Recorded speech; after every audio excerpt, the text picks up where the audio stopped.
feel like it's further away. It is further away. Is it better? I don't know.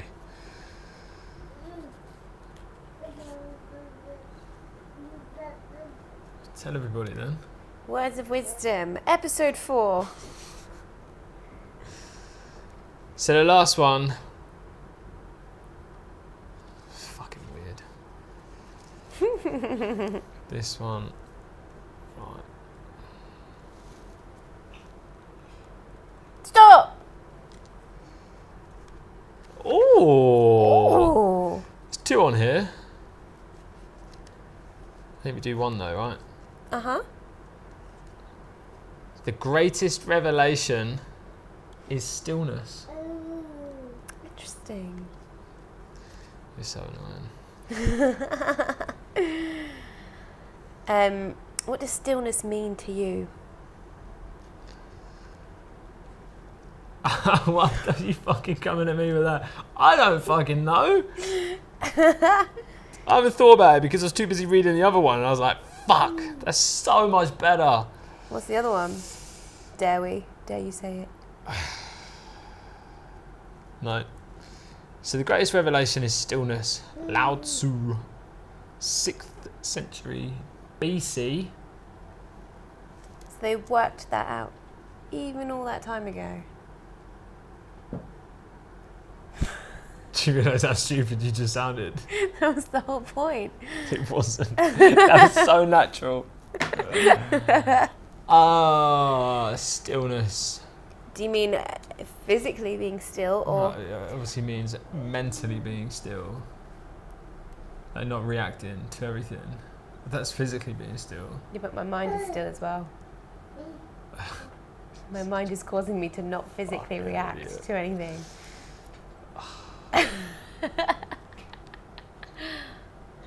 So relaxing.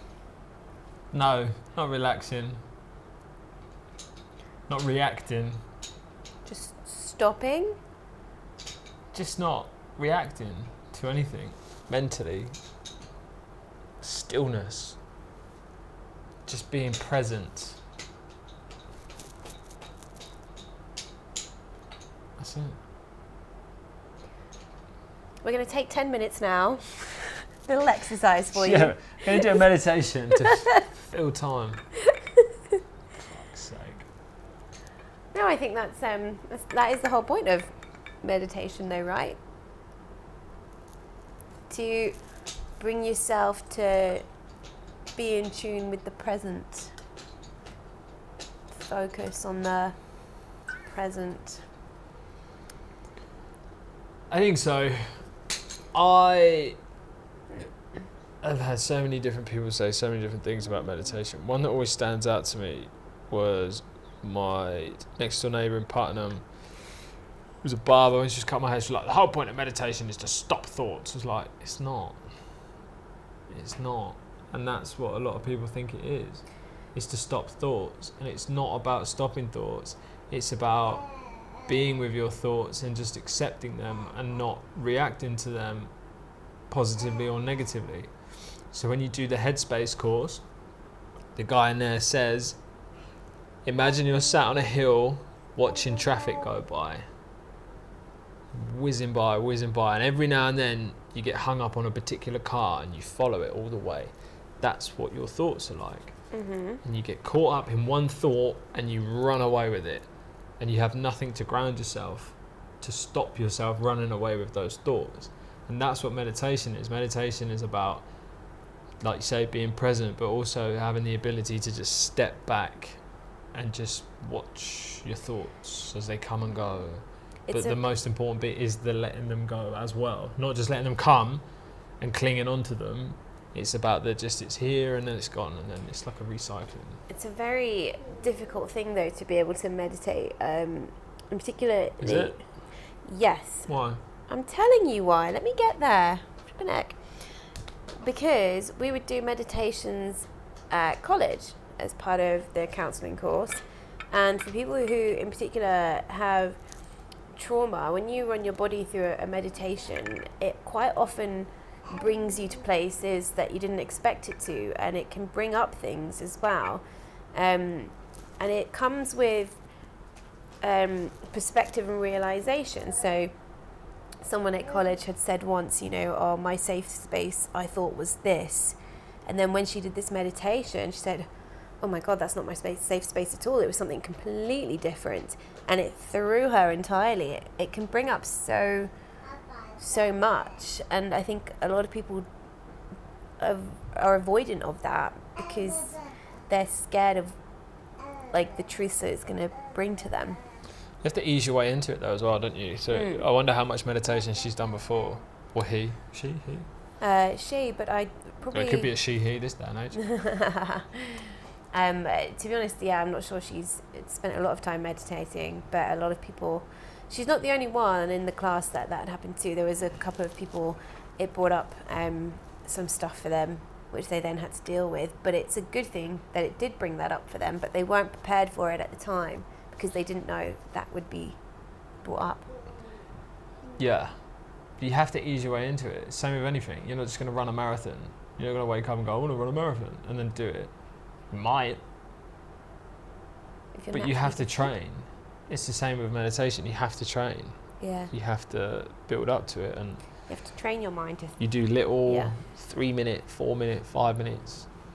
And then you build up to like big meditations and things like that. It's just... If you dive in off at the deep end. I suppose that's where therapy as well. If somebody goes to therapy and they're not with a very good therapist, and then they talk and then they get this brilliant release of everything, but then the session ends and then they don't know what to do with that, or the counsellor doesn't know what to do with that, it can then end up bringing up a lot more trauma that's unresolved. You can be re-traumatized if you're not with a decent person or somebody that eases you into it, I suppose. Which, imagine re-traumatization. Re-traumatized. Imagine being re-traumatized. That's probably pretty fucking awful.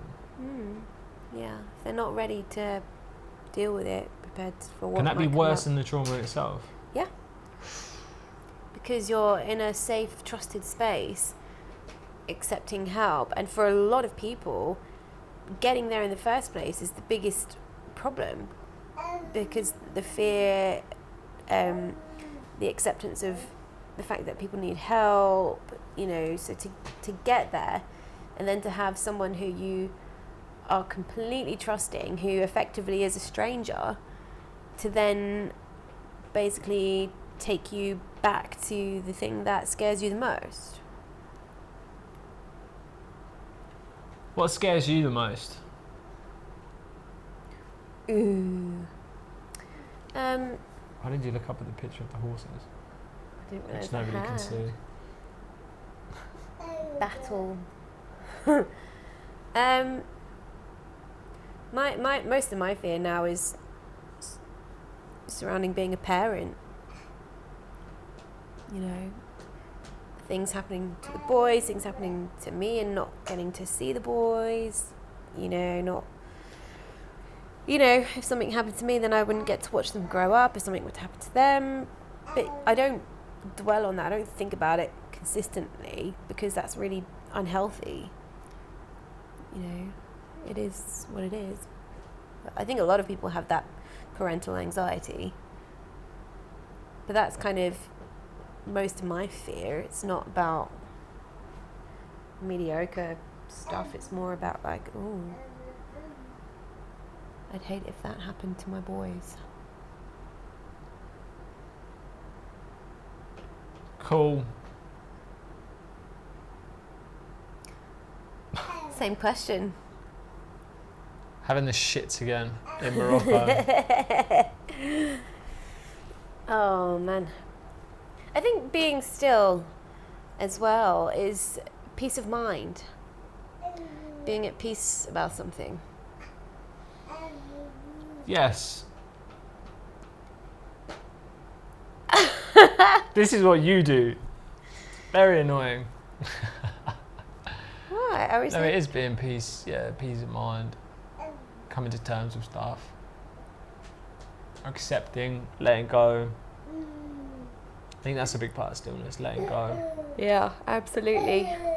Like, so many people cling on to bullshit, and they've clung onto it for so long that they don't even realise that they're clinging onto it anymore.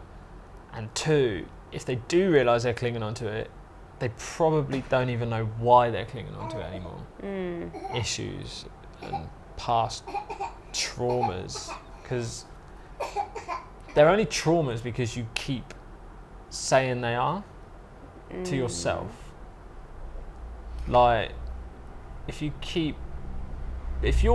in your 30s, even if you're in your 20s, and you're clinging on to something that happened to you when you were a kid, that wasn't traumatic anymore. Like, it's obviously abuse and all of that, but I mean, just a typical, like, oh, I had a bit of a bad childhood. Did you? Like, are you a drug addict? Are you a criminal? Are you a horrible person? Probably not. So was it really that bad? Yeah, there's probably moments that were a bit difficult.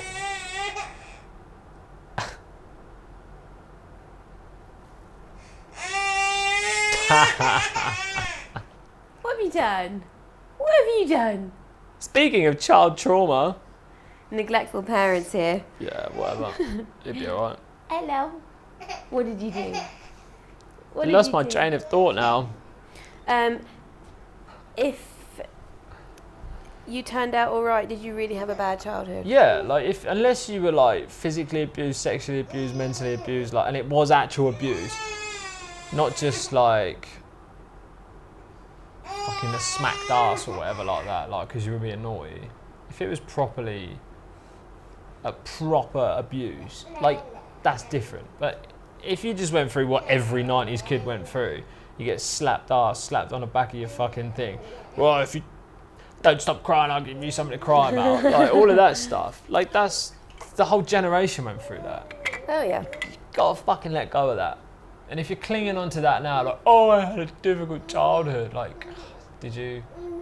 Like, you have a job, you have a house, you have a husband, you have a wife, you have kids, you have a family, you have a decent wage going in, like, you're not an addict to anything, like gambling or drugs or anything like that. Like, your parents probably did a pretty good job. They're just the same as everyone else. Like, we're all just fucking taking our best guess at this. Like, nobody's got the answers of how to be a parent. Nobody's got the answers of how to do it. And it always keeps fucking changing. Like, oh, you shouldn't do this in blah, blah, blah day and age. And, oh, you should teach your kids about gender when they're fucking 3 years old and stuff like that. Like, everything, the goalposts keep changing for parents. So not only is it hard to be a parent anyway without all of that, now, like, socially, everything's changing. It's like, fuck. I think so hard. If you're letting your trauma define you or restrict you in any way, then it's something you need to deal with. Because yeah, but that's the point I'm making, though, is that people cling on to it for so long that they don't even really know what their trauma is, that the trauma then just becomes their identity. Yeah. Of just like, oh, don't do that to him because, you know, he had a difficult childhood. Like that fucking pedo in Jersey. Claimed mental health. What was his name? The Blampede guy. I can't remember And he his was name. like, oh, I had a difficult childhood. And, oh, my mental health, this, that. And he claimed that, and then he got away with it. He got away with being a paedophile because he had a difficult childhood. Like, what about the kids that he's done whatever he did to? I'm pretty sure they had a fucking difficult childhood. Not him. Like, fucking ridiculous. He's an artist. He's like a children's book illustrator, quite a successful one in Jersey. He was a very good artist and things like that. Like, I think you did pretty all right, mate. You can't claim that you had a difficult childhood after that. And, like, on the law as well, to not give him any jail time, to let him go scot-free with a little bit of community service after having, was it like 400 images? 1,000 images? I don't know what it was. The Class A the worst categories. well. He had a mix of everything, the worst categories. And he doesn't get anything. He gets a slap on the wrist and community service. Wicked. What an example you're saying. Yep. Cunt. Yup. But that's basically the issue now, isn't it? Everybody claims mental health, but that, and I don't mean this disrespectfully, but people will sit there in their mental health state and just spiral. Judy did it to us. Yeah. Oh, I need to stop messaging you now because of my mental health. Fuck you. Like, if you have that level of, like I said, like your mental health is restricting you from being able to deal with anything or cope with anything, that is when it's an issue. Like, it's a serious problem to sit there and claim mental health, but you have to take responsibility for your own mental health. It's all well and good saying, oh, your narcissistic behavior has made me feel like this, blah, blah, blah. Okay, so cut the toxicity out of your life. You have to be able to move past that shit rather than let it sit you in the corner. And, you know, everybody's so quick to claim like mental health. Okay, someone speaks to me like shit. Okay, so why are you letting them? Why are you allowing that person into your life to behave that way towards you? Yeah, exactly. Like, it's the same as here. Everything's inshallah. It's God's will. Inshallah. If you don't say inshallah, it's never going to happen. And if something bad happens or something good happens, inshallah. It's just you're not taking responsibility. That's literally all it is. And if you do something, you cause like a big family ruckus, or you do something like this, or you have a blowout at work, and then everybody just, it's the blank check. yeah. Carte blanche of like, oh, sorry, my mental health wasn't good that day. It's literally just, nobody can touch it in this day. Like, no employer, nobody can touch that in this day and age, because it's just like, oh, great. And you feel that when somebody goes, oh, my mental health, like just as an excuse at work, or like they're just like blow out sick again because, oh, my anxiety is playing up or something like that. Like, this isn't a dig at anyone. This is just like, I saw it so much on the railway, because you would get 12 months full pay of sick. And everybody would just go, oh, I'm stressed. Nobody was fucking stressed. It's the easiest job in the world. It's the easiest job in the world.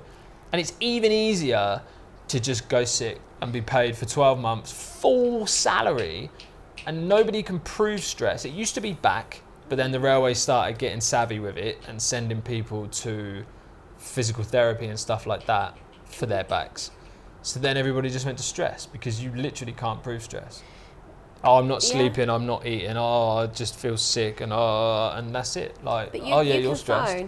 In Jersey, you can phone any doctor and tell them you're having a difficult time at work, you're feeling stressed, you're feeling sick, it's affecting you, your mental health, blah, blah, blah. And over the phone, they will just sign you off for 2 weeks. It's the UK anyway, it's not just Jersey. It's the UK. It's too easily done. You just claim, oh, my mental health. Jersey's a bit better though, because Jersey you only get paid. A lot of employers don't offer sick pay.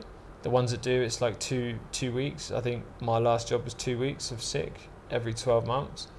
And maybe the banks, finance, they might do 3 months worth. But a lot of employers don't give you much sick pay. That's where, like, the railway, it was so bizarre. But then I don't think a lot of people took the piss. There was always 1 or 2 people in every depot that would always be off sick. And you do 12 months sick, you come back for 1 day, do a return to work, next day you go sick again, and it resets. You can have another 12 months. It's crazy. I mean, I think you had to be there for 5 years to do that. But even if you'd only been there for 1 year, you could get 12 weeks of full pay. Wow. Less than 1 year. So it's like, you had to do 5 years as well. But still, 5 years is nothing. My apprenticeship was 3 years.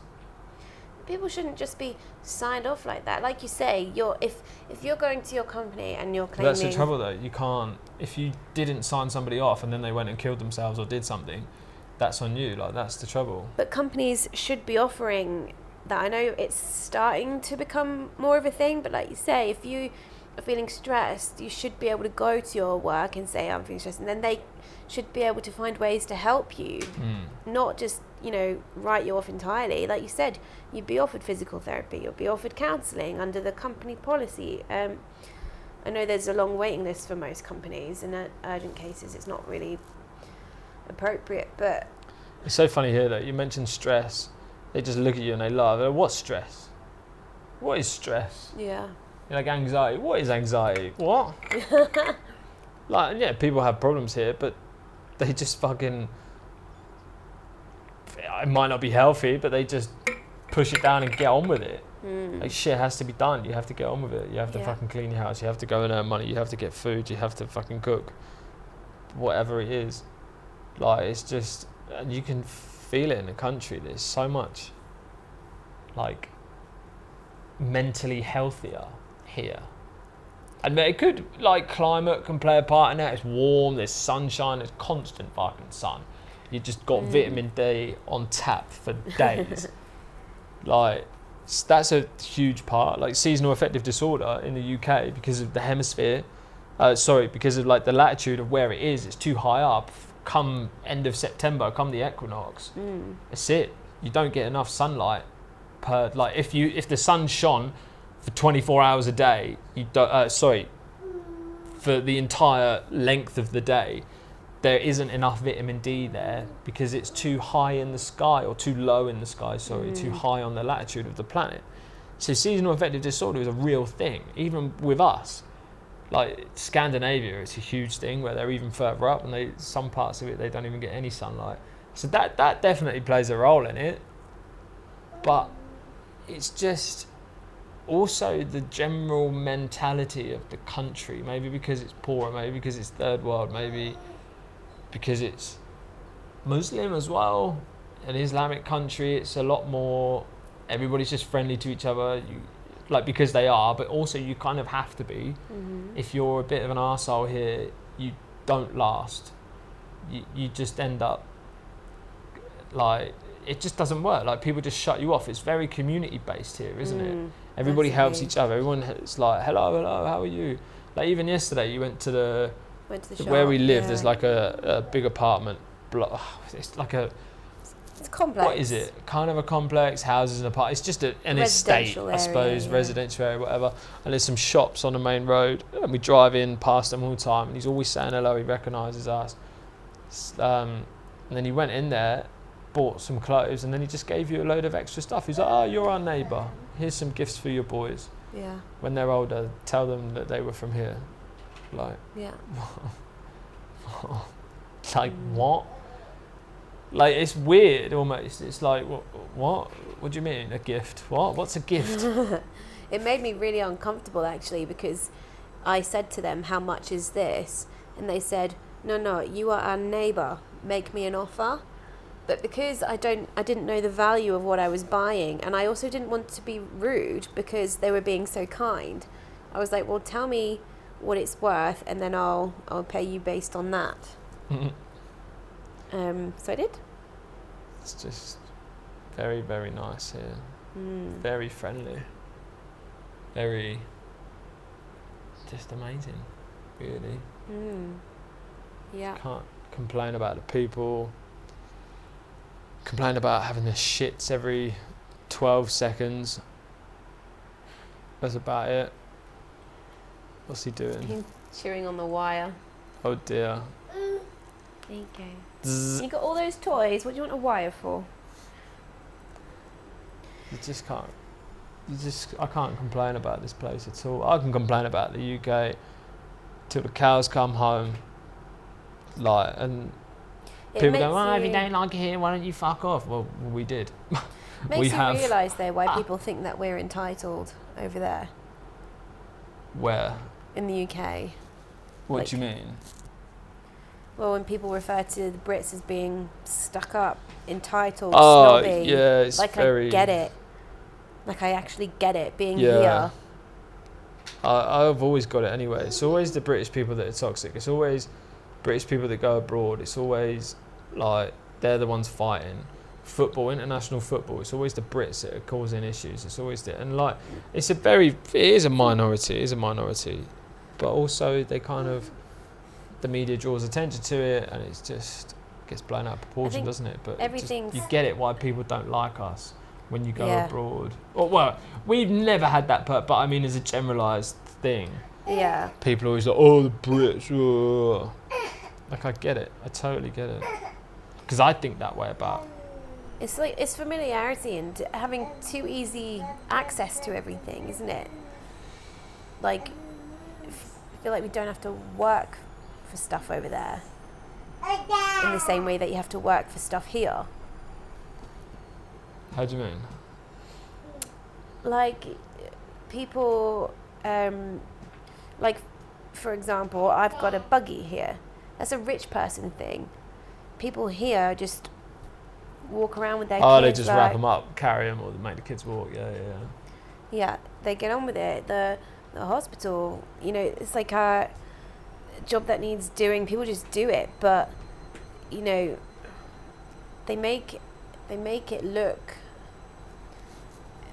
like. Do you remember when we first came and I had the shits, and I blogged about it? I said I feel like a real pansy here because I'm walking around with my double buggy, and actually the double buggy is really hard work on this, especially on this terrain. It's not buggy friendly at all, but you know, and like people would just get on with it, and there's me like trying to drag around my 2 boys, like feeling like crap because I got the shits, and I felt like the biggest pansy going.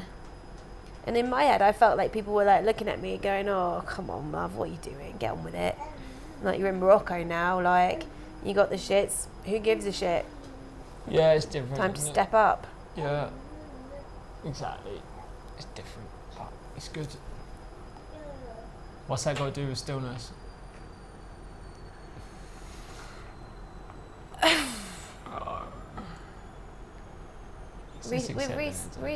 Well, it's accepting it. Well, It's not, yeah. you can't blame your problems on mental fucking health here. That's for sure. That's kind of where we were going with That's it, where wasn't we're it? going with it. Yeah, like mental health is a very isolated thing to the UK, I think. It's it's very weird. It's not to say that people here don't have mental health issues. It's just a very different way of They deal dealing with it. differently, don't Yeah. they? They just get on with it, and that is the best way to fucking deal with mental health issues. Just get on with life. Yeah. Get on with your responsibilities. Get on with what you got to do. But being still, definitely, they do that. That's another thing. There's a massive stillness here.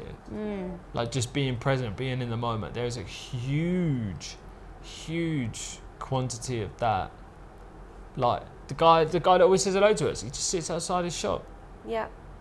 All day. 12 hours. All day. And Just then sits when he's there. not sat there, he walks to the cafe around the back and he sits in the cafe for about 2 hours in the morning. We go to the square, we do some shopping, we have a fucking coffee and a drink and some food, and then we walk back and he's still there, same position, watching the telly. He's just chilling. There's so much more of that here. So much more of just not being in a rush. No, like they won't be rushed. They're like, No. I'll be there. And I love it as well. Like I won't be rushed. they just close and open their shops as and when they please. But I love as well, like, if it's time to pray, like, you stand and you wait. Like, you wait till they are done praying. They don't care. They don't give a shit who you are or how much money you're spending. Like, they will stop and do their thing. And just, you have to wait. Amazing. Well, I like that. It is. It's amazing. It's good. It is very good. I think the that stuff is so much more positive. Way more positive. Obviously, just back to the stillness thing. They are just very, very present. And I guess the less you have, the less you worry about the future.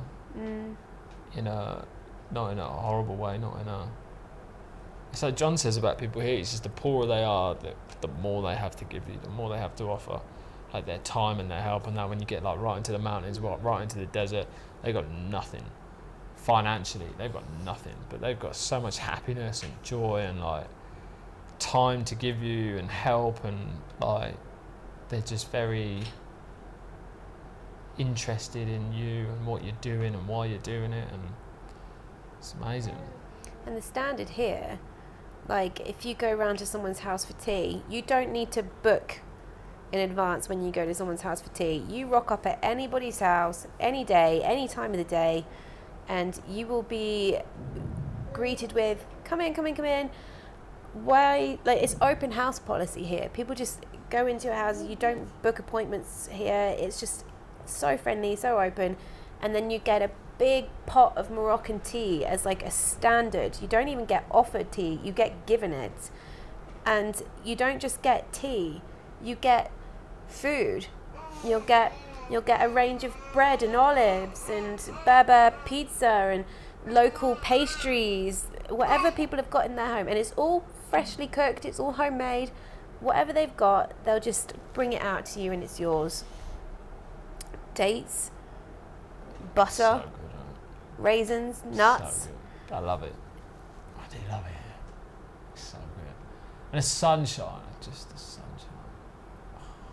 Too much sun, if anything. Which is Didn't you good get because you can get out of storms? it. Like, in the UK, you can't get in it enough, the sun. Like, you literally can't get in it enough to kind of get the benefits. Whereas here, you can, it's too much, you're like, oh, I've had enough. I'm going to sit in the shade now. And it's just nice. It's like, what are we, middle of October, something like that? Yeah, First, second week of October. it's hot. It's like 35 degrees. It's fucking lovely. Oh, I'm tired. It's so good. The mornings are lovely here because it's before it gets too hot. So you can sort of go out and do. Yeah, the mornings Stuff. and evenings are cooling down now, which is good. Yeah. There was in the mornings it was like mid-20s. I've still not really been out of an evening here. It's like put the boys to bed, have some dinner or do some chores. Whereas like the evenings here, that's when it kind of comes alive, isn't it? We've not really been out to an experience an evening. Or even with the boys, there's so much for the kids here in the evenings. Like a lot of the parks don't even open until the evenings. And they all got bouncy castles and all sorts. But like we haven't really experienced that. Because we're still on UK routines. It's because we're being still and present and not blaming everything on mental health. Just physical health, fuck's Physical sake. health. Yeah. Oh, it's tiring. Very, very hard work over here. Yes. Parasite. Antibiotics now, so we feel better from the parasite, but you feel shit from the fucking antibiotics. Although I don't feel bad on the antibiotics at the moment, but it's only been like, what, 2 days? A day, 2 days. The level of food hygiene here is very different, isn't it? Like, Yeah, for us little soft-bottom Westerners, Europeans, as John calls us, soft-bottomed Europeans, we're just not used to it. That's the thing. Our gut flora is not used to the bacteria that's here. That's what traveller's diarrhea is. You don't really get it if you go to Europe, because Europe's pretty much the same. But if you go to Africa or Asia, South America, things like that, that's where it is like completely different, and you can get caught out, like with traveller's diarrhea, when your body's sort of adjusting, your gut flora's adjusting to all the new bugs and bits and stuff like that. But also, there's been so much rain, so the flies are everything's rife. like contaminated, One over probably. there already. My mum was saying actually yesterday that her friend, every time she goes back to Uganda, she's British but she's got a Ugandan husband, every time she goes to Africa she's got a bad belly for about 4 weeks. Interesting. I wonder if your brother has got it. They've gone to Kenya, haven't they? They're staying at a very nice resort at the moment. They're having a great time. Maybe she lives Beautiful. there, doesn't she? No, so they've been to Kenya. They've got another flight to another part of Kenya, I think, Oh, right. or somewhere near the coast anyway, where there's like a beautiful all-inclusive resort which they paid pennies for, and Sam's basically just sitting in the pool drinking pina coladas. Nice. But that's being present. That's being still. That is a stillness. they've chosen to go to Kenya to spend time with her family. Oh no, that's the antibiotic alarm. Anyway. Yeah, so they've chosen to go to Kenya to spend time with her family, but also to not make that what it's all about. They've taken time out to go and do stuff for them as a family. Have a holiday for them too. Exactly. So, the greatest revelation is stillness. Are you revelated? I think we digressed because it kind of speaks for itself. Be present. That's the whole point of Be these self-aware. quotes, though, isn't it? Meditate on Yes. that. Meditate on that. 10 minutes. Bish, bosh, boom. Bish, bosh, bang. There you go. Should we end on that? Bye, everybody. Bye.